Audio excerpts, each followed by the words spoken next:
All right, thank you for joining us for the next session in the Media and Family track of the Within Summit. As a reminder, you can access all of your conference information and sessions from the attendee dashboard, and all the sessions this week are recorded and available for the attendees in that dashboard. It's my pleasure to introduce our speaker for this session, Melody Godfred.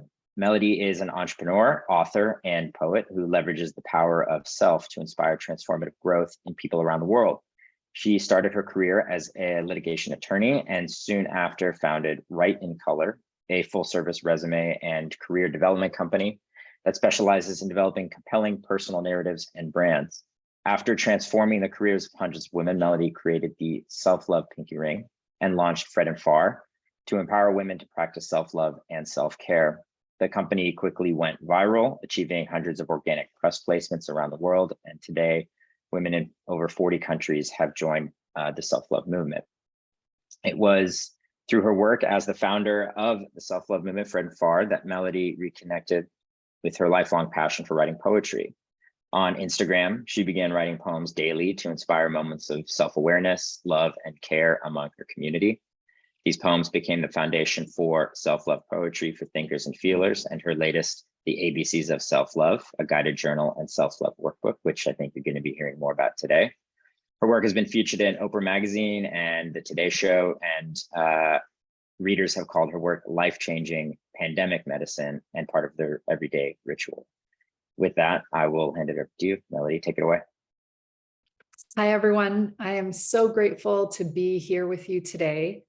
In just a moment, I'm going to be sharing my screen so that you could see this presentation I've put together for us.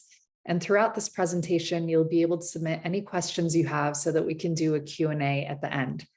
But again, I'm so grateful to be here with you as we explore the ABCs of self-love. Give me one more moment and I'm sharing my screen with you.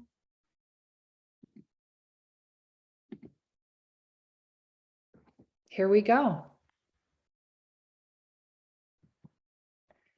So, as you heard in the intro, my name is Melody Godfred, and I am the self-love philosopher. I'm an author, poet, and speaker, and I have devoted my life to empowering people to love themselves and transform their lives. For the past 7 years, I've been the leader of a self-love movement, and I've been writing books about self-love because, to be quite frank, growing up, no one ever taught me what self-love was. And as I got older, I realized more and more that despite what I had always been taught, which was that if I accomplish enough, if I achieve enough, that I'll be happy, that wasn't quite the case. So many years of education, yet nobody ever taught us how to love ourselves and why it's so important. This quote basically inspired my book, The ABCs of Self-Love, because it's true. I went all the way through law school, and along the way, I learned many things, including calculus, which I have yet to find a use for, but no one ever paused to teach me about self-love and give me the foundation I needed to be not only a priority in my own life, but also to be my authentic self, which is the heart of this presentation. So my book, The ABCs of Self-Love, is a guided journal that teaches you how to love yourself, reclaim your worth, and change your life. Throughout this presentation, I'm going to be sharing a few of the letters that have impacted me the most. And I hope that if you have any questions, you'll take a moment, leave it in the Q&A, because just like the book, this presentation is meant to be interactive. And I'm here not only to impart my journey and share what I've learned along the way, but also to be a resource to you. So when I first heard the phrase self-love, I didn't quite know what it was. I mean, if you go now and you search the phrase self-love, a lot will come up. But when I first started thinking about the role I deserve to play in my own life, it was around 2015.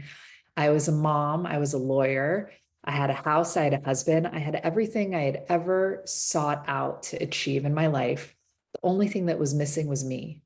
And so I started exploring this concept of self-love, and this is the cycle that I believe represents it. the first step is self-discovery, getting to know your true, most authentic self. And a good part of this presentation is going to be devoted to understanding who your authentic self is and why your authentic self is so important. Once you get to know who you are, truly deep down, your truest self, you start to care for yourself. This is where self-care comes into play. You nurture and honor your true self with your time and commitment. In short, you take care of yourself like you would take care of someone you love. From there, you start achieving self-acceptance. You know who you are and you care for yourself and you accept all parts of yourself, both good and bad. But here's a caveat. I use the word bad only to illustrate that we all have parts of ourselves that we perceive to be the light and the dark, the good and the bad. We have this tendency to compartmentalize ourselves. And what I hope you get from this presentation is a tool set for helping you integrate, to achieve union within yourself, and to start to embrace all the distinct parts of you that make you, you. And from there, once you can embrace and embody all parts of yourself, the next step on the cycle of self-love is self-worth. You own your worth and you are whole within yourself. So much of our culture talks about soulmates being one half of a whole. I don't actually think it's a lack of partnership that stands in the way of our wholeness, but it's rather a lack of being willing and able to embody all aspects of who we are and to move through the world from that place of wholeness and self-worth. And self-love is the commitment you make to going through all these steps with the ultimate goal of claiming your worth and also living in a state of joy, which is something we're going to talk about in this presentation as well.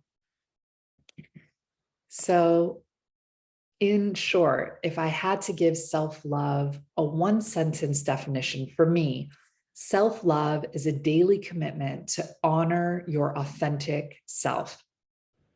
Authentic self. I've said this now so many times. Let's dig in to what your authentic self means.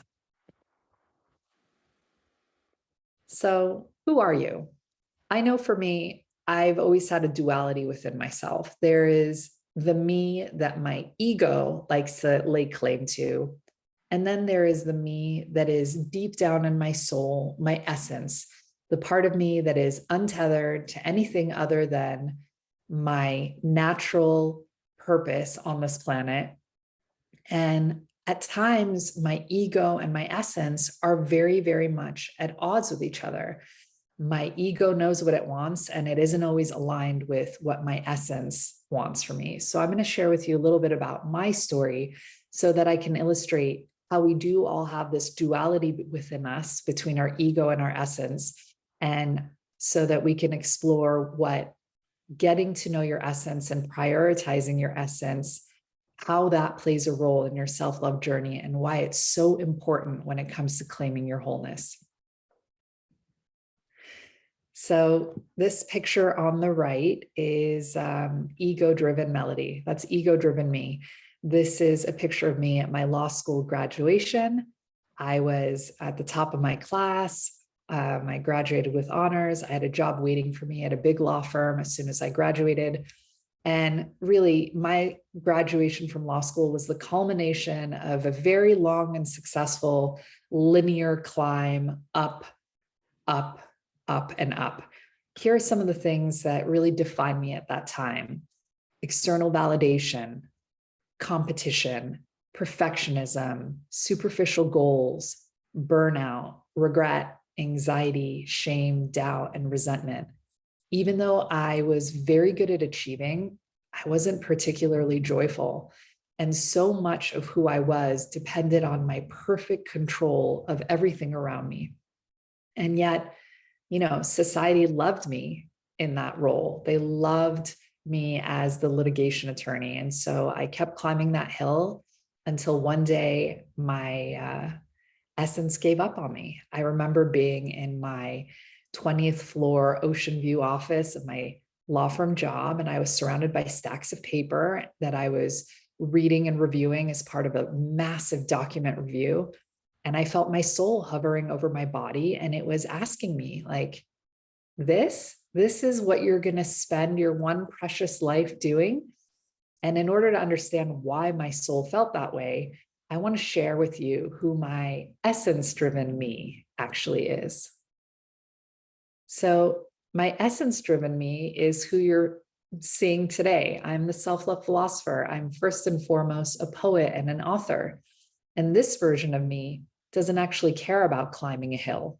Instead, I'm governed by what I call the authenticity orb. Instead of linear drive forward, where I constantly feel like I need to achieve and be perfect and move up this hill called more, I instead define my success by how close I am to my truth, to my purpose, to who I am, my authentic self. And when I operate from this place where my essence is in the driver's seat, here are some of the words that come to mind: internal validation, wholeness, worth, authenticity, values, vision, energy, joy, impact, peace, and intuition. We're going to talk about a lot of these concepts today. But before we get into them, I really want you to look at the difference between these two ways to live life. The ego-driven option, where you're constantly trying to achieve more and more, control more, be more perfect, and meet society's expectations of you, while your essence kind of burns out and shrivels. And the essence-driven version of life, where all the wholeness and validation you seek is simply achieved by being yourself. So true growth, in my opinion, is not born of moving forward on a linear timeline, but of going deeper and deeper within and getting closer to your authentic self. And the beauty of this approach is that it is absolutely never too late. You can never be behind. When you are pursuing your authentic self and honoring your authentic self, it doesn't matter whether you're 12 or 80, whether you're married or single. It doesn't matter whether you've gone to graduate school. It doesn't matter at all, because you are never too late to be yourself. You are never too late to achieve a greater degree of self-integration, self-love, wholeness, and worth. So I'm going to now go into the letter A from my book, The ABCs of Self-Love, so we can explore how you get to know your authentic self and what that actually looks like. So A is for authenticity. When you can stand naked before yourself, stripped of guilt and shame, expectations and regrets, the person you will see before you is your authentic self. Now, I don't think that your authentic self ever leaves you. I believe that your authentic self is always there waiting for you to strip away the guilt and shame and claim her. In my case, you could see who I was as a child. That was my authentic me before I felt the urge to achieve and please others. And I leave it to you to decide which version of me is more aligned: the lawyer me or the self-love philosopher who's devoted her life to sharing self-love and honoring my purpose of being a poet and author. I think for a lot of us, we remember that childhood version who was simply happy to be. And I know for me, my 3 kids, I think, have given me this opportunity to see the world through that lens, where they can simply be who they are without feeling like they're letting someone down, without feeling like they need to adhere to some external standard. And having this childhood picture of me has been really helpful, which is why one of the practices I share in my book is to use your childhood picture, one that really embodies your essence, as the lock screen on your phone. Because when that little you smiles back at you, it's a good reset to ask yourself, what would my authentic self do in this situation? And so this is a tool you can use. If you're feeling disconnected, if you're feeling like you're at a stage in your life where you've lost your way and you don't know what you're meant to do next, see if there's a childhood picture that's so deeply connected with your truth that it can be a little delightful guiding light. And I do want to take a moment and pause, because not everybody has had that childhood that was without trauma, that they can look back on and be like, okay, yes, that was my authentic self. So if this is you and you don't have that connection to your childhood, use a picture of yourself now. Part of self-love is being willing to take up space and to claim yourself. And I think that your phone, which is something we all depend on so much these days and we all look at so frequently, is a really great resource and tool for making sure that you are a priority in your own life. So even though selfies sometimes get a bad rap, I do think that when they're paired with this intention of self-reflection and self-awareness, it can be a really powerful tool. So I hope you'll consider this. Find a childhood photo, maybe do it with a friend. It's a fun exercise to see if you can see glimpses of your true self in these old photos. I know for me, I certainly did. So we're going to move on now to the next two letters that we're going to discuss, which are K and N. K stands for know your narrative, and N is nurture your nature. So what do I mean when I say know your narrative? Your narrative is your story. It is the story that you were born to live and tell, because I believe that you are the only you who will ever exist, and that you're one of one, and that this isn't an accident, whether you believe in God or spirituality or science, whatever your take is on why we're here or how we got here. I think we can all agree that, at least up until now, there is no copy. We are singular. And I believe that that's for a reason. I think the only thing we need to do to claim our singular purpose on this planet is to be willing to be our authentic selves. And once you can start embracing that you are here for a reason, that you are whole and worthy just as you are, then you can get curious about the why. And you can start thinking about, okay, well, if I'm purposed and I'm here and there's no one else like me, why am I here? And you can start through a lens of self-love, curiosity, and awareness, start figuring out how to lead from that place of singularity. Because I deeply believe that it's no accident that we are all here, and that all we need to do to claim that purpose is to be our authentic selves. But I know you're going to ask this question, because this is always what comes next is, okay, so you're saying we're born with purpose, we are born who we are, then what's the point of nurture? Because we all hear the phrase, nurture versus nature, and it's this existential question. I was gifted with twin girls who could not be more different, and they have absolutely been my social experiment. From the day they were born, they've had everything the same. They were born the same minute. They shared a room. They've been afforded equal opportunities, and yet they are completely different. Stella in this photo, who is on my right, is my dreamer. Her eyes are always looking for the beauty in the world. She is obsessed with the color green and hummingbirds. And then on the other hand, we have my Violet, who is my realist.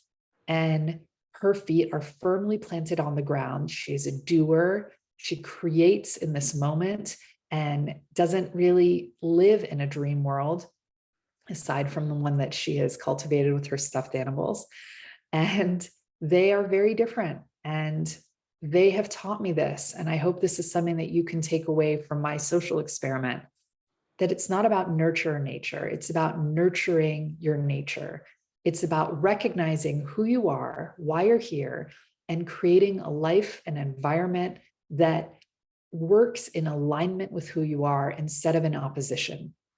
It's about that alignment that you create when you realize, I am who I am, and I can also make an impact on the world by embracing that in all your glory, instead of compartmentalizing yourself or criticizing yourself, or falling prey to perfectionism or competitiveness or comparison. That you are you, that is your nature, and it is up to you to nurture your nature through self-care, through self-love, through achieving alignment.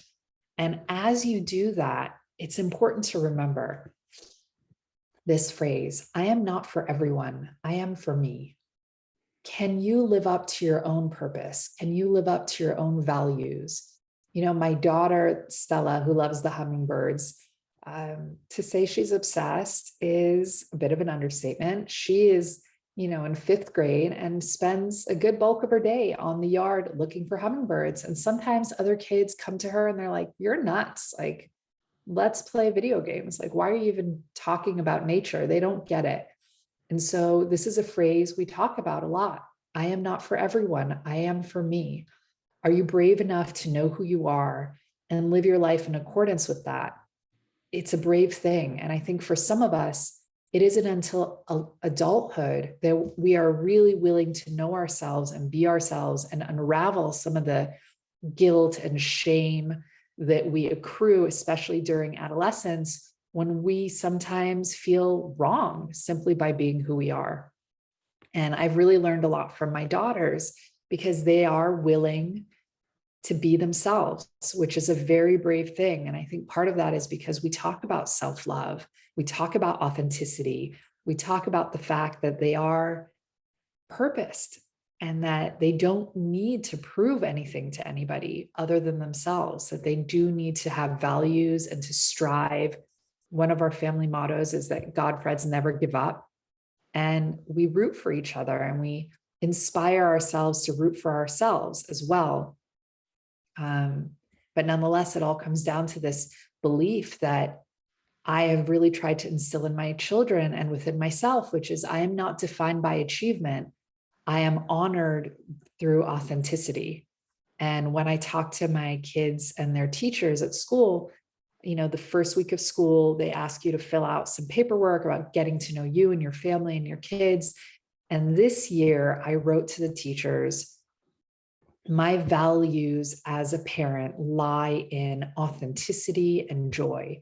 If I can teach my kids to be authentic and joyful, as opposed to teaching them to achieve and be exceptional, I think I have succeeded. And that's a big change because I grew up with two incredible, loving parents, and I went to amazing schools. But my takeaway wasn't authenticity, it was absolutely achievement. And I ran myself into the ground getting to the top of that ladder. And today I am operating from a completely different place. And I think that my success will be more enduring and more meaningful because it's actually aligned with my deepest core needs as opposed to simply feeding my ego. So let's keep going. This is where I get to share with you how you can actually honor your authentic self, because it's one thing to know who you are. The next step about self-love, if you remember our self-love cycle, is to put that into practice. That's the self-care piece. So there are 4 different ways I talk about in the ABCs of self-love that you can honor your authentic self. One is through your thoughts. Another is through your feelings, through your actions, and through honoring your intuition. Let's talk about each one individually. Question negativity cue. Of all the illustrations in the book, this one's perhaps my favorite. It's a question mark made up of cells, and only one of them is highlighted. And the poem says, I'm made of trillions of cells. I'm done letting one negative thought make all of them suffer. Am I alone in this? Being able to let one negative thought ruin my day. This was a hallmark, I think, of my childhood, where I would have a thought and it would just take over. It would spiral. It would take over my mind, my body, my soul. It would take me out of the present moment. And it wasn't until I finally went to therapy for the first time in my 30s where my therapist introduced this concept that I really did not know was possible, which is I can actually choose my thoughts.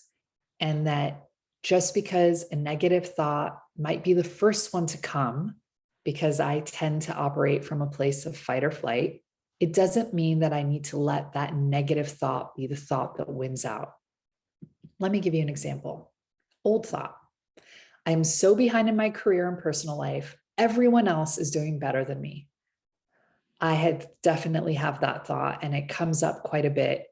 But now there's this new thought that I have learned to invite into the conversation, which is I stand here alive in this moment. That in itself is enough. That in itself is everything. I don't think I really realized what a gift it is to be alive, to breathe, to be well until the pandemic. And even though it was so challenging, and even though it's still ongoing, this is one of the blessings that it afforded me, which is the ability to realize that my worth on this planet, my value is not dependent on what I create or my output or my productivity. It doesn't depend on where I am in line in comparison to other people. My worth is that I'm here, that I'm alive and well, and that I have the ability to choose a positive, healing, nurturing thought over one that's going to cut me down. And this is also something we need to do, not within only our inner monologues, but also with the conversations we have with other people. We have to choose our conversation partners wisely, because it's really easy sometimes to get in with a group of friends or a family member who just sees everything the wrong way. And by wrong, I mean negatively. You have dinner reservations, you get there at 8 o'clock, the table's not ready. That negative thinker in your life might start complaining immediately and just sour your entire night. And you can choose to reframe it for them and say, why don't we go sit at the bar for a few minutes and catch up? I miss you. And not make it about the wait, and instead make it about why you're there, which is human connection. Especially after the pandemic, to even be able to be in a restaurant is a bit of a miracle. And so as we curate our own thoughts, it's also important to stand up for the positive thoughts when we're engaging with others. And in a world where social media takes up so much of our time and our energy, really curating who we engage with there. What do we expose ourselves to? Do a social media detox. Are there accounts that make you feel bad? Are there accounts that constantly are sharing negativity, or that simply that by being connected to you feel negative about yourself? Unfollow, mute, disconnect.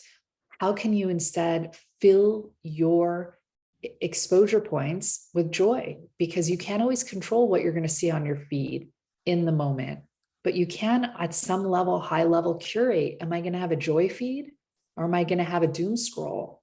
And really claiming your joy is the heart of this presentation. And we're going to get there soon. I'm going to make sure we get through all of it. But this questioning negativity is something that really helped me lay claim to my own mind. And I hope it does the same for you. Next, we're going to talk about emotional empowerment. This is the feelings piece. All the ways we try to avoid our pain when the only way through is to feel it. For the longest time, I didn't quite know what I was feeling. And that's because I grew up in a household where you didn't feel your feelings or talk about them. You buried them in silence, whether it was just not talking about how you feel with yourself or giving someone else the silent treatment. We buried our emotions in our bodies. We didn't talk about things. And so when I got married, there was a lot of conflict because my husband wanted to talk and I wanted to run away and sleep on the couch. And it took me discovering this amazing resource that I'm going to share with you called the Feelings Wheel to start understanding, like, okay, what is it that I'm feeling and what is the deeper reason behind this? So this Feelings Wheel is by Gloria Wilcox. It's a variation of it. And it's actually, her wheel is based on the Wheel of Emotion by Plutchik. These doctors have done an amazing job kind of drilling down to our core emotions. And there are two different ways that you can use this wheel to understand and express your feelings. First, you can start at the outer edge and think about, okay, let's go deep within and see what the root cause is. So when you're feeling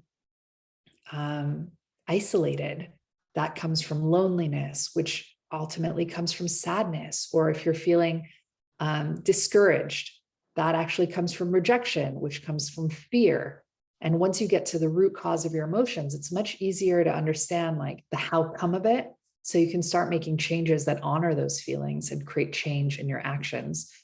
But there's also another way you can use this wheel, which is to start in the middle and go out. Give me 1 minute.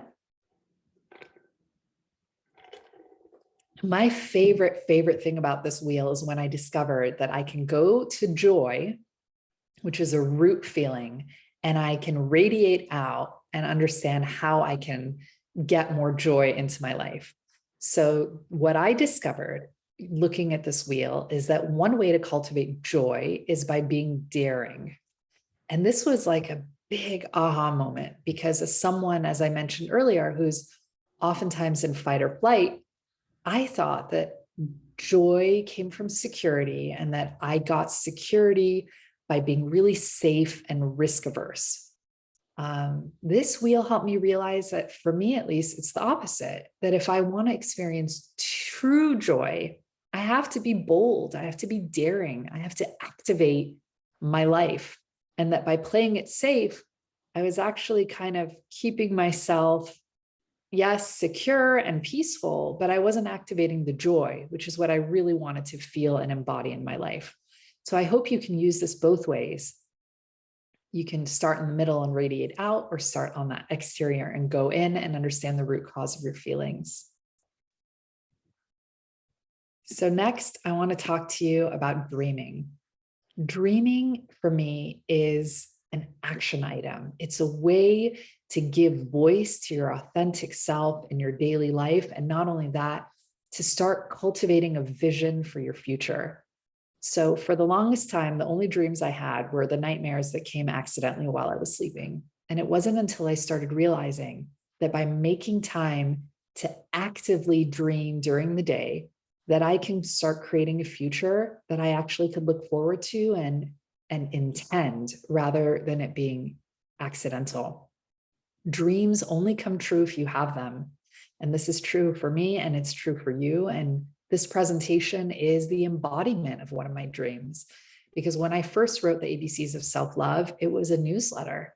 And I was just trying to get my thoughts out to my community.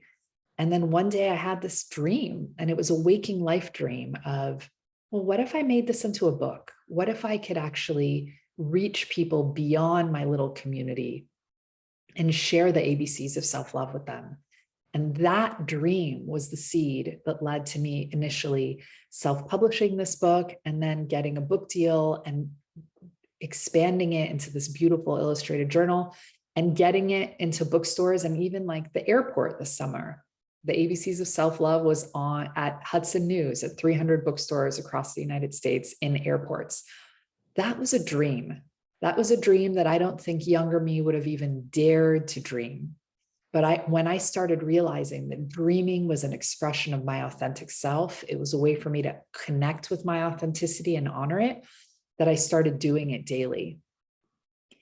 Why dream? Because our ego already has its playground. It's called our to-do list.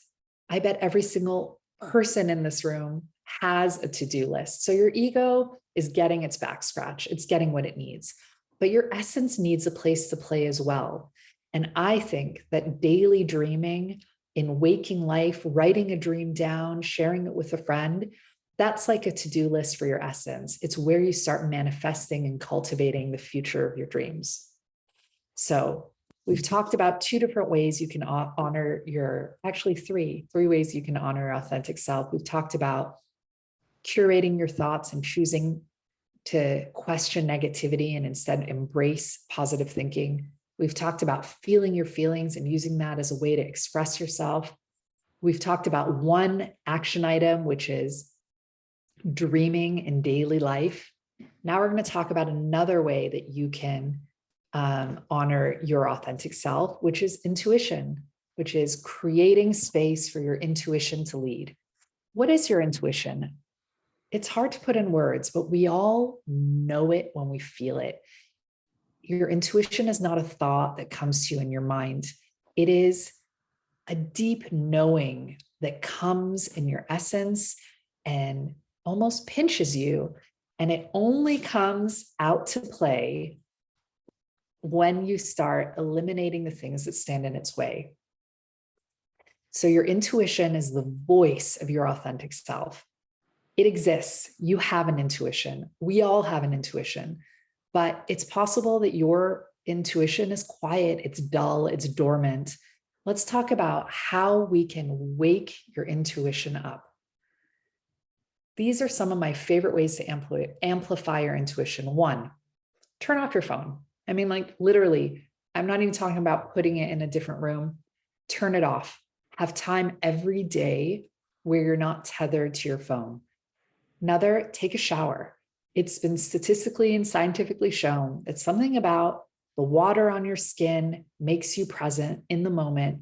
It breeds your best ideas. And the reason I think those are your best ideas is because your intuition is what's behind them. Thankfully, we live in a world where the phrase meditation isn't fringe.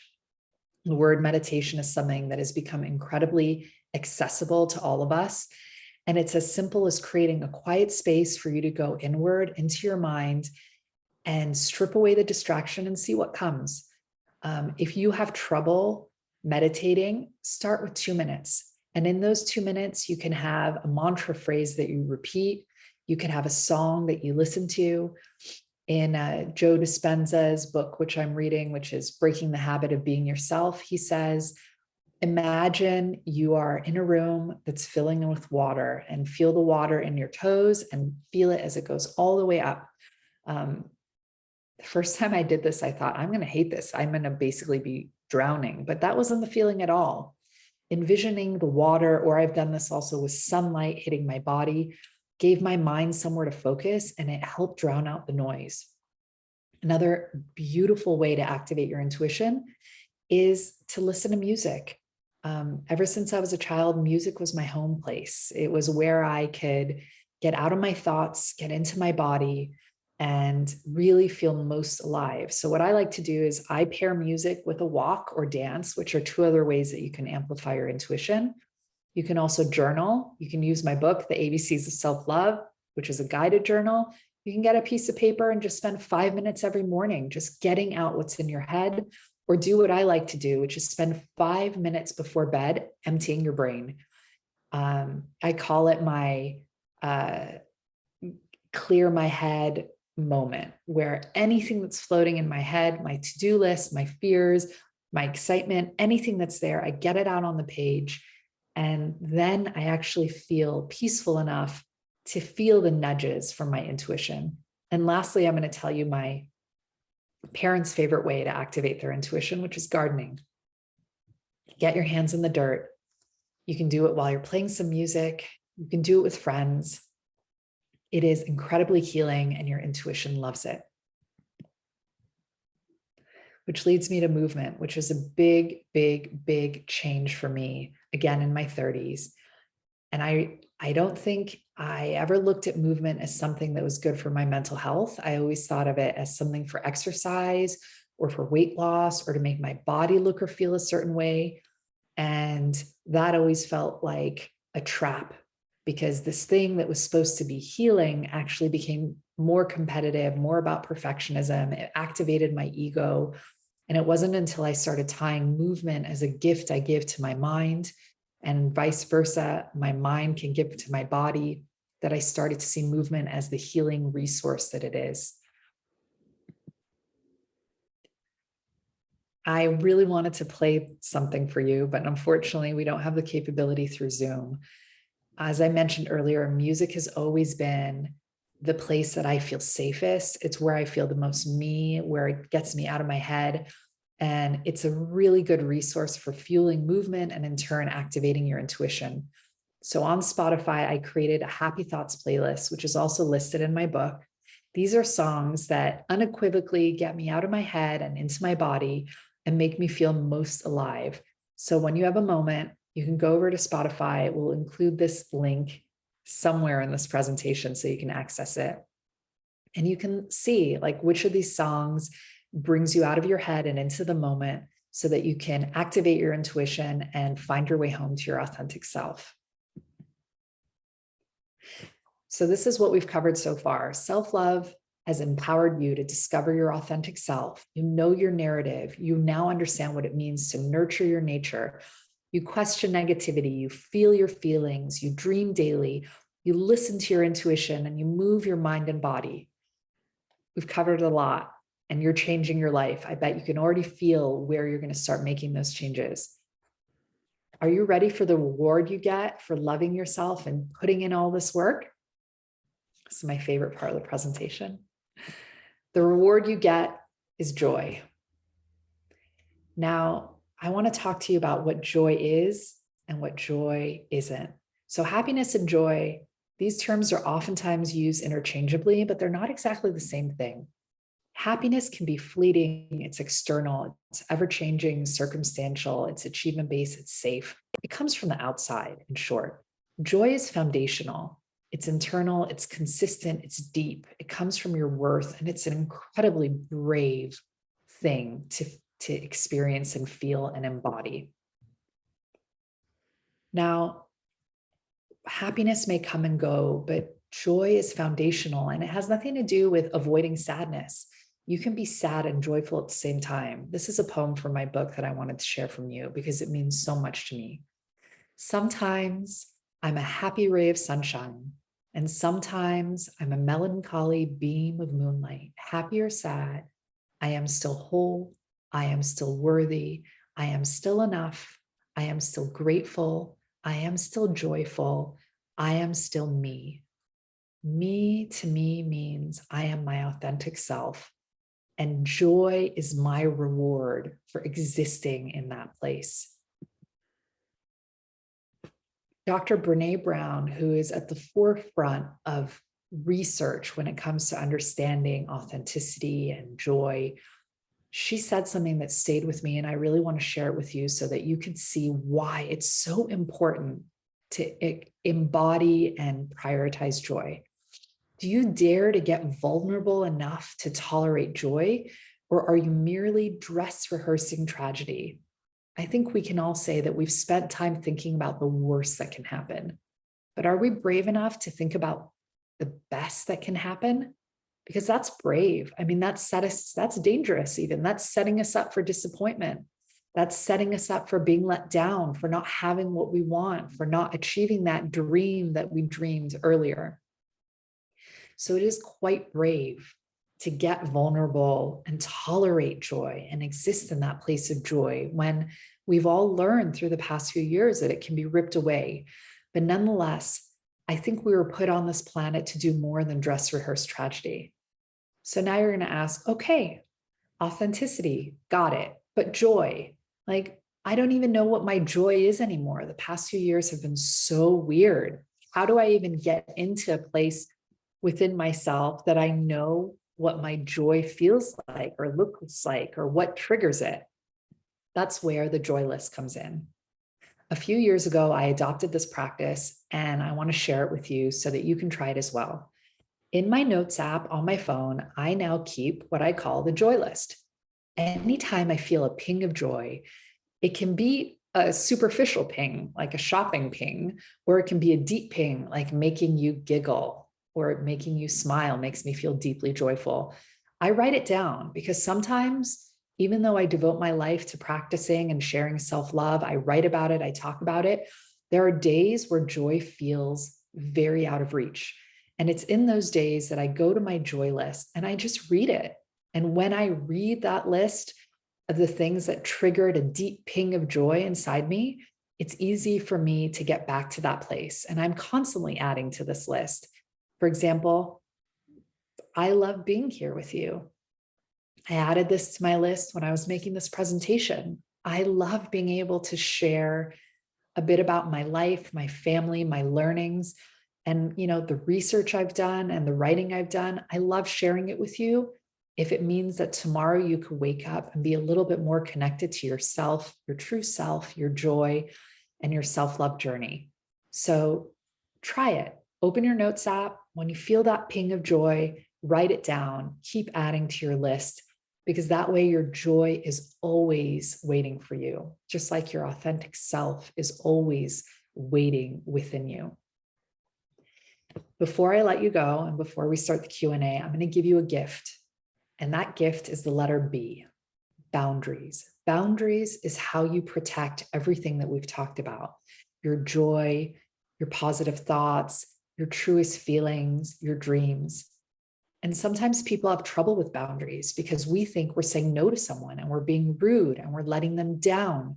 So I want to reframe for you how you think about boundaries. Boundaries aren't what you say no to. They're about what you make space for. How can you look at boundaries as an opportunity to say yes to something or someone instead of saying no to something or someone? Reframing, doing this flip of seeing a boundary as a yes instead of a no is what allowed me for the first time in my life to actually start setting them. So I drew this boundary for you. I hope you use it today. I hope you see where your authentic self isn't being honored, where you can draw that line, whether it's unfollowing a social media account, saying no to something you said yes to simply out of obligation, or maybe the boundary is just how you think about yourself, how you perceive your own body, how you perceive your own worth. Maybe you're going to make space for a different self-perception, and that's going to be the yes that I leave you with today. So I wanted to thank you so much for allowing me to hold the space with you, thank you for allowing me to share my self-love journey and the ABCs of self-love as I've learned them. I'm going to open this up to a Q&A, but know that my heart is filled with G, which is gratitude, because you make it possible for me to continue doing this work and to share it, which I believe is my unique purpose on this planet, is to write about, talk about, and share self-love. So I'm going to stop sharing my screen and I'm going to open up the Q&A. Thank you, Melody. It was amazing presentation, very so insightful and warm and impactful in like a really simple but powerful way. So I appreciate that. There are a few questions on the board. I'll run them by you, and then I have a question for you as well. No problem. First question up is, do you have any advice for people who are having a hard time tapping into their authentic self outside of the roles they play? For example, getting stuck only seeing themselves as an employee, a spouse, sibling, child, etc. So, I actually have a new book called The Shift that came out, and one of the poems in that book directly addresses this issue, which is sometimes we have to strip away all of those labels and be comfortable with the stillness of who we are and create space for that without knowing necessarily what's going to come out of it. For me, stillness feels unproductive. And so sometimes I hide behind the labels of mother and wife and worker and friend and daughter, because the alternative is to just be with myself. And it's not comfortable because it's not known to me what I'll discover.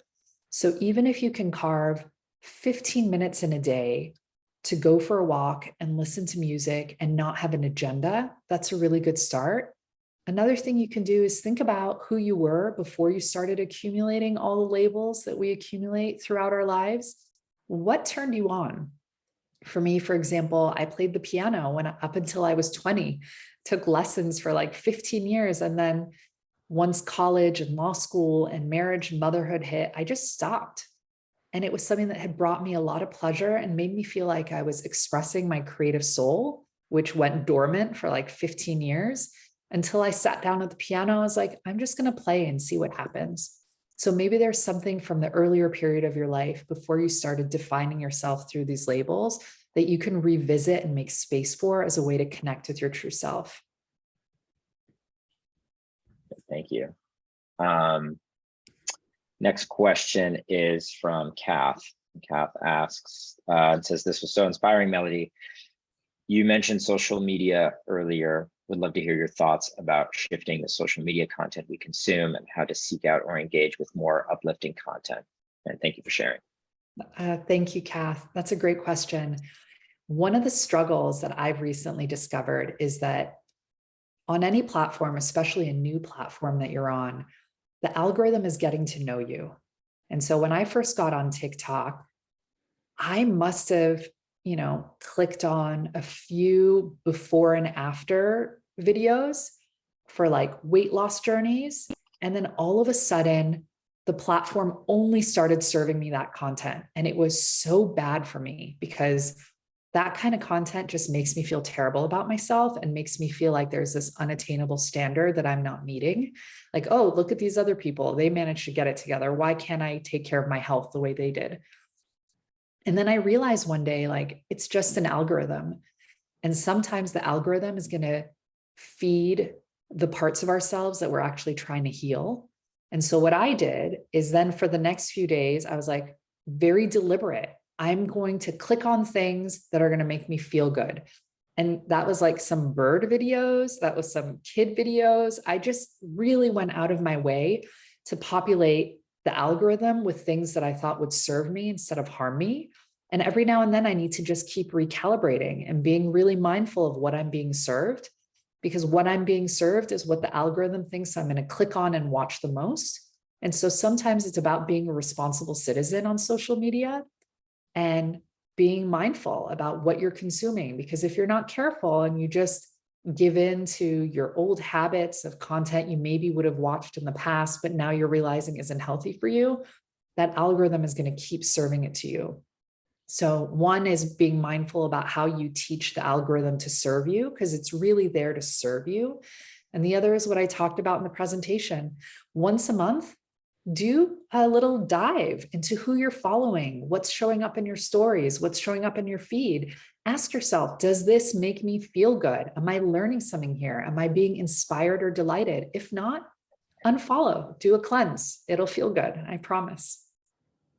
I love that. The personal social media audit. I'm a big fan of that. Yeah. Next question, from Casey. When you talked about choosing your own thoughts, do you have any tips for sticking to the new thought and not allowing the old thoughts back in?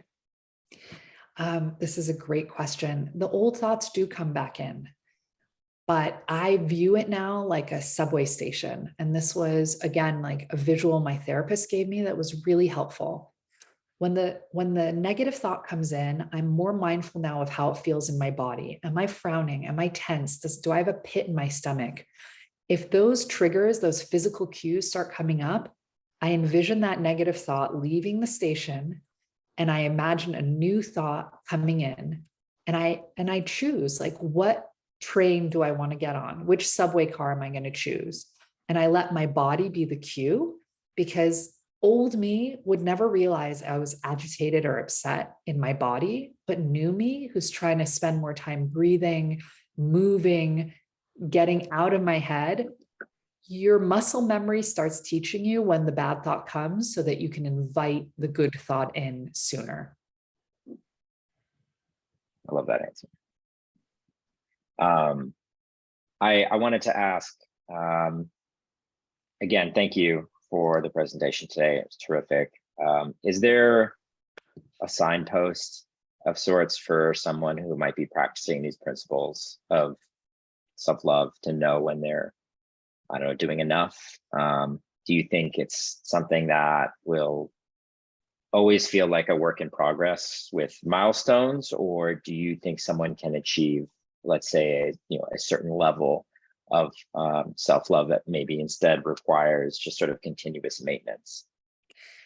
I think that question is a really good symptom kind of the problem, which is where we're always trying to quantify our success. Like, am I there yet? Like, did I get that level? Do I get the reward? Is the reward self-love? And that's why when I came up with the cycle of self, it's a circle, or the authenticity orb is like a circle. I envision circles in my mind a lot, because if this were a destination, I would always feel like I'm falling short of it, because it's a moving stick. Like what self-love looks like for me today is very much dependent on everything else that's happening in my life. For example, Saturday, I had a book signing. Saturday night, my husband went to the hospital and had an emergency appendectomy. So self-love Saturday during the day was about being in the room with all these people who love me, my friends and family, and being present with them and receiving their love. Self-love for me Saturday night meant taking care of 3 kids by myself and settling for boxed mac and cheese instead of thinking they need to have a gourmet, nutritious dinner because I was so worried about my husband. And it's just about being present enough with myself and forgiving enough of myself that instead of seeking out this perfection, which is this destination of, oh, I'm healed, I'm well, it's about realizing that in any given moment, what I need may change, and that I'm brave enough and aware enough to allow myself what I need. Thank you, Melody. Can you let folks know where, I guess, where they can learn more from you, hear more from you, or get in touch with you? Sure.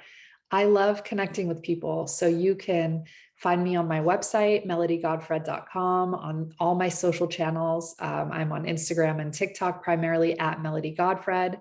Shoot me a DM. I'm the only one who reads them. I'll respond to you. And if you're curious about my books, I have 3 books. The first is the ABCs of Self-Love, which we've been talking about, which is an illustrated guided journal. Self-Love Poetry for Thinkers and Feelers, which is 200 poems that explore self-love for left brain thinkers and right brain feelers. And then my newest book, which came out only 2 weeks ago, is called The Shift, Poetry for a New Perspective. They're pairs of poems I wrote during the pandemic to help myself move my thoughts from the old way to the new, from fear to love, from resistance to surrender. A lot of the transformation that we talked about in this presentation is embodied in those poems, and all my books are available wherever books are sold. So I would love to connect with you. Let me know about your journey, and thank you so much for trusting me and my books to be part of your life. All right. Thank you very much, Melody Godfred. Appreciate the time. Thank you, Zach. Have a wonderful day, everyone. Bye-bye. Bye.